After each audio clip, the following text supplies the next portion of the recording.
వనపర్తి జిల్లా లబ్ధిదారులకు అందాల్సిన Kalyana Lakshmi, Shaadi Mubarak, CM relief fund కొరకు ప్రజలు, ప్రజా ప్రతినిధులు ప్రభుత్వ కార్యాలయాల చుట్టూ తిరగకుండా వారి ఇంటి వద్దకే తెచ్చి ఇవ్వడం జరుగుతుందని స్థానిక శాసనసభ్యులు తూడి మేఘారెడ్డి అన్నారు. శనివారం ఉదయం వనపర్తి మండల అభివృద్ధి అధికారి కార్యాలయంలో జరిగిన కళ్యాణ లక్ష్మి, షాదీ ముబారక్ చెక్కుల పంపిణీ కార్యక్రమంలో శాసనసభ్యులు పాల్గొని తన చేతుల మీదుగా లబ్ధిదారులకు చెక్కులను పంపిణీ చేశారు. ఈ సందర్భంగా ఆయన మాట్లాడుతూ చెక్కుల కొరకు క్యాంపు కార్యాలయంలో పడిగాపులు గాయాల్సిన అవసరం లేదన్నారు. నియోజకవర్గం నుండి తనను భారీ మెజార్టీతో గెలిపించి అసెంబ్లీకి పంపినందుకు ప్రజలకు ధన్యవాదాలు తెలుపుతూ నిజాయితీగా ప్రజల కొరకు పనిచేస్తానని, అభివృద్ధి సంక్షేమ పథకాల అమలులో ఎలాంటి భేదభావాలు చూపించనని తెలియజేశారు. కాంగ్రెస్ ప్రభుత్వం ఇచ్చిన 6 గ్యారంటీలలో ఒక గ్యారంటీ ఇప్పటికే అమలు చేసి మహిళలకు ఉచిత బస్సు ప్రయాణం కల్పించడం జరిగిందన్నారు. 2వ గ్యారంటీని జనవరి చివరికల్లా అమలు చేసి అర్హులైన మహిళలకు నెలకు ₹2,500 అందజేయడం జరుగుతుందన్నారు.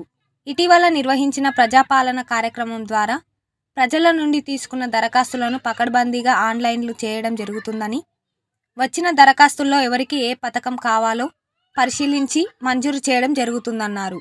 6 గ్యారంటీల అమలుకు రాష్ట్ర ముఖ్యమంత్రి ఇప్పటికే మంత్రులతో ఒక కమిటీని ఏర్పాటు చేయడం జరిగిందన్నారు. గత ప్రభుత్వం గొప్పలు చెప్పుకోవడం తప్ప అభివృద్ధి చేయలేదని, ఒకవేళ నిజంగా అభివృద్ధి చేసి ఉంటే ఇప్పుడు జిల్లాలో దాదాపు 35,000 దరఖాస్తులు ఎలా వస్తాయని ప్రశ్నించారు. ఏదుల రిజర్వాయర్కు స్థానిక రైతులు 2,500 ఎకరాల భూమిని కోల్పోవడం జరిగింది. కానీ వనపర్తి జిల్లాకు సాగునీరు వచ్చే అవకాశాలు చాలా తక్కువగా ఉందని అన్నారు. రాబోయే 5 సంవత్సరాల్లో వనపర్తి జిల్లాను అన్ని రకాలుగా అభివృద్ధి చేసుకుందామని, దానికి తాను ఒక పెద్ద కొడుకు వలె పనిచేస్తానని హామీ ఇచ్చారు. ఈరోజు 132 మందికి కళ్యాణ లక్ష్మి, 29 మందికి షాదీ ముబారక్ చెక్కులను ఎమ్మెల్యే తన చేతుల మీదుగా అందజేశారు.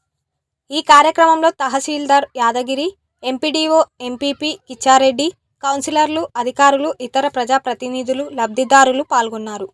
అనంతరం గోపాల్పేట మండల పరిధిలోని కళ్యాణ లక్ష్మి, షాదీ ముబారక్ లబ్ధిదారులకు చెక్కుల పంపిణీ కార్యక్రమం అనంతరం లబ్ధిదారులతో కూర్చొని సహంపంక్తి భోజనం చేసిన ఎమ్మెల్యే తూడి మేఘారెడ్డి